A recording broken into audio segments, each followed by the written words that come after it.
And to remind you to stay hydrated.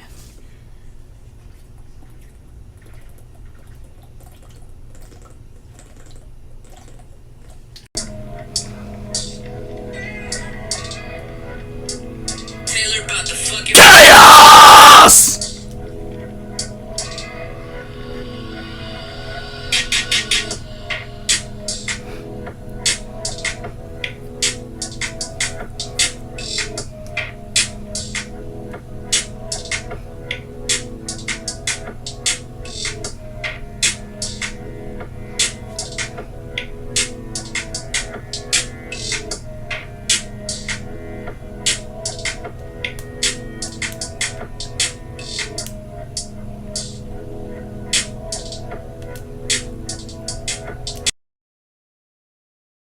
What's up, my archfiends of chaos? This is your Kid Rose Chaos Gaming, and here with another Final Fantasy VII theory. Because, well, 25th anniversary for Final Fantasy VII is happening now.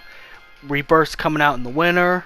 Crisis Core Reunion's coming out, so we're gonna build some more Final Fantasy VII Remake content for you here today.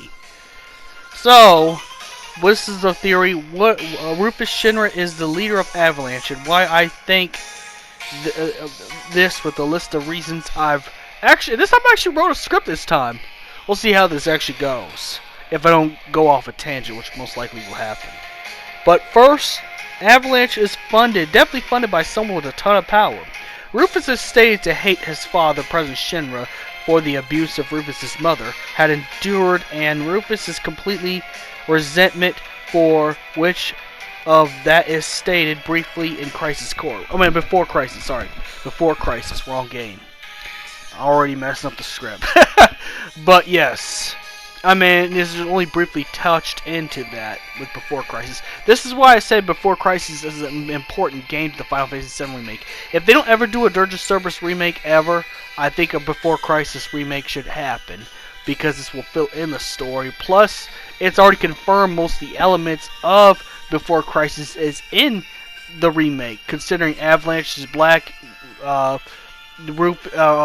Barrett's anger toward being compared to Wutai's Avalanche, because Avalanche Black was run by Fujito, and Barrett knows about it. Now let's get to the second one. The second is the plan to get President Shinra killed in Before Crisis, which Heidegger does confirm in Chapter 2 of the remake, which makes every compilation media canon except for Evan, Children, and Dirge of Cerberus, at least chronologically speaking, of course. It's still in the remake, just not in order, of course. So, you know, it does state that that did happen. This is the same group, as Heidegger says, it's the same group who made an attempt to your life. That was actually planned by Rufus Shinra, and while Rufus Shinra was in prison Before Crisis. And like I said, this is exactly why you got Before Crisis should at least, if not be remade, poured into the PS4, the Switch, and everywhere else. PC people, I'll be honest, you got us one up with that, because you could play Before Crisis with the English translations. Now let's get to number 3. Number 3, Rufus used the Turks to leak info to Avalanche in Before Crisis, hoping that the assassination attempts on his father so he can get the throne. Rufus wants to get the throne at all costs. We don't know why exactly, but, you know, we already know Rufus is playing the field, which we're gonna get to that too. Which I'm not gonna, you know, ramble on too much about this. I want to keep staying to script, so now we're going to number 4. Also a hit within the Yuffie intermission DLC, when Scarlet confirms that there is a mole in the midst. Rufus is the mole. Who else who has close ties with the Shinra company more than the other board members? Think of it. Rufus is the heir. He's the heir to President Shinra's fortune. So it makes sense. And the only thing he was not briefed on was Deep Ground.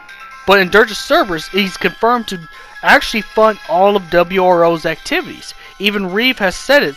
When Reeve says that someone who thinks he owes the planet a lot. And if you remember Having Children, Rufus says he owes the planet a whole lot. So it's proof that WRO was funded by Rufus Shinra. He's played both the anti-hero Rufus Shinra has played the anti-hero in Advent Children as well. There's a history of Rufus's anti-hero deeds, and not so sure, lukewarm principles of why he does what he does. Rufus has also played sides around with Shinra.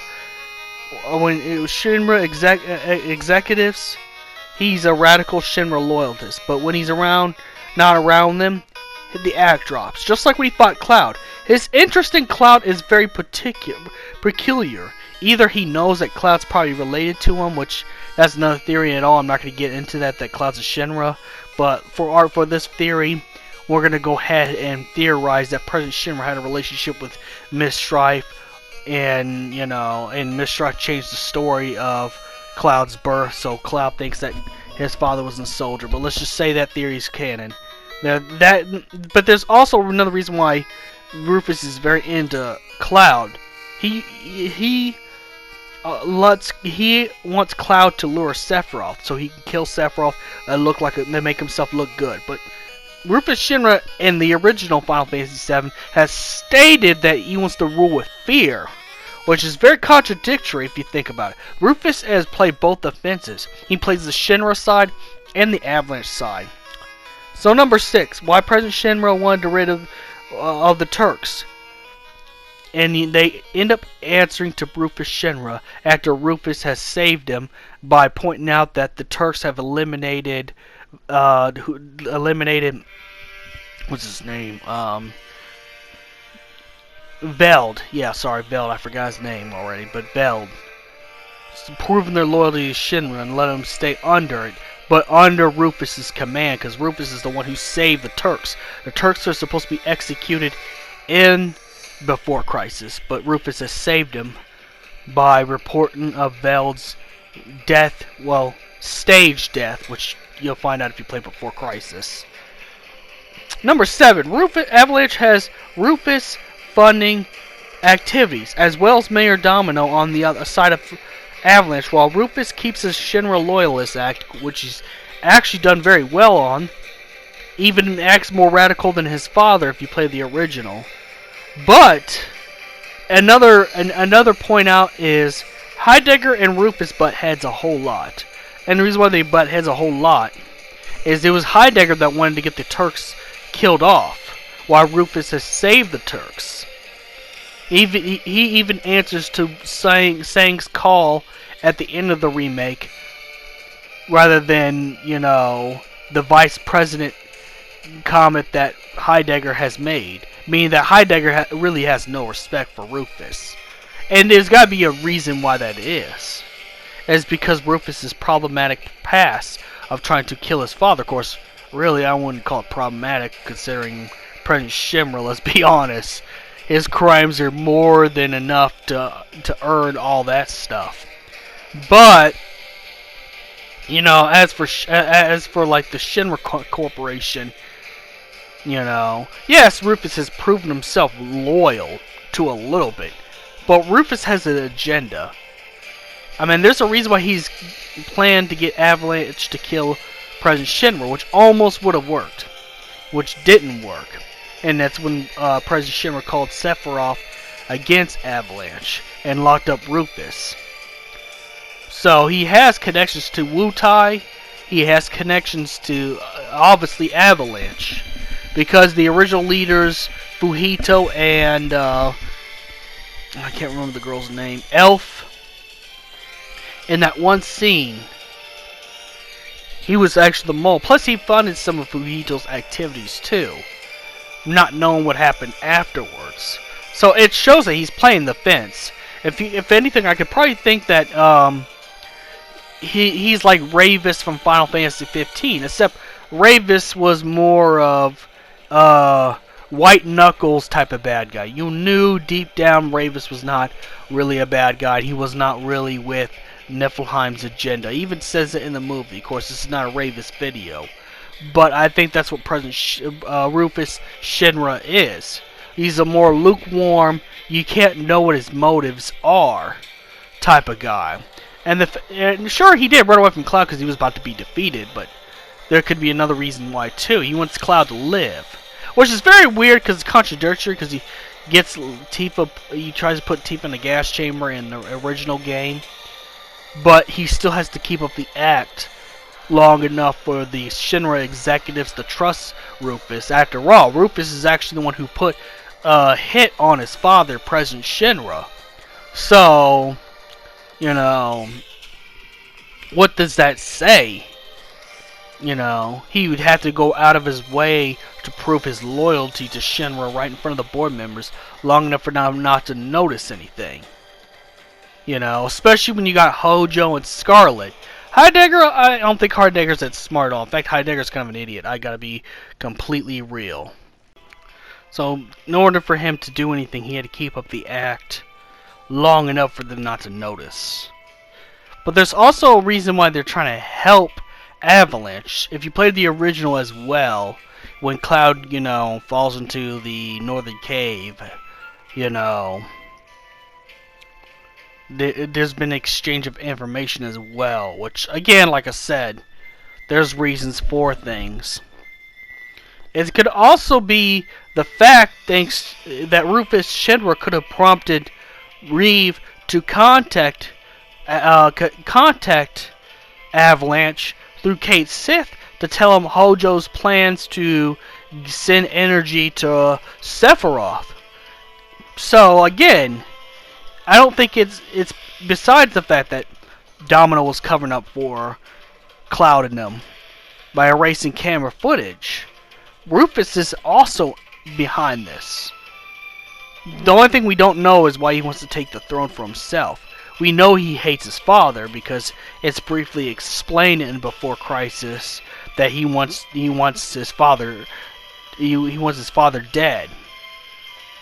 And Rufus and President Shinra is, well, I can see why.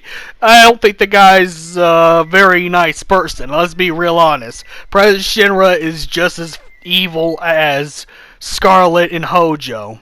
I'd say Heidegger, but Heidegger's too much of an idiot. I gotta be 100%. And so is Palmer. So, you know, President Shinra's a danger to everybody. We know that. He even says it in his dialogue that, you know, he takes advantage of the chaos, and what he can't control he discards, which is proof of the plates fallen as well. It could even be possible that Rufus also had some hand in helping some of the civilians escape, because he's anti everything his father is. But he plays like he's for Shinra long enough so he can claim his throne. Again, we're not going to know until Rebirth or any other media comes out why Rufus wants the throne to himself, but we just know that he hates his father. Him and his father see things differently. He even says it in the original Final Fantasy VII that his father's ways of, you know, controlling the world, because Shinra's also a government as well, is, well, not effective. And also when he fights Cloud, it more likely Rufus was playing with his food. I don't think Rufus was hardly serious. The fact is, Rufus was actually having fun when he fought Cloud. It wasn't for serious. Even though really Cloud could beat Rufus. You know, it was for fun. It wasn't to finish him off. It was just, you know, to gauge his skill as a soldier. So my also theory is he's trying to keep Cloud alive long enough not only to lure Sephiroth, but maybe in the remake version he's going to try and help Cloud get to Sephiroth. And maybe Cloud will be the one who defeats Sephiroth, but Rufus will be the one taking credit for defeating Sephiroth. We don't know exactly the motives of Rufus Shinra yet. Exactly, because the remake, it changes. Everything's changed in the remake. It's not no normal Final Fantasy VII anymore, and everything can be changed. And this, he could play the anti-hero completely. But we don't know, and that's my theory on why I think Rufus Shinra is actually the true leader of Avalanche. May the crystal be with you. Stay hydrated. Like and subscribe. Put a dislike if you disagree with this theory. I'm open-minded to criticism too. You can leave a criticism comment too. So may the crystal be with you.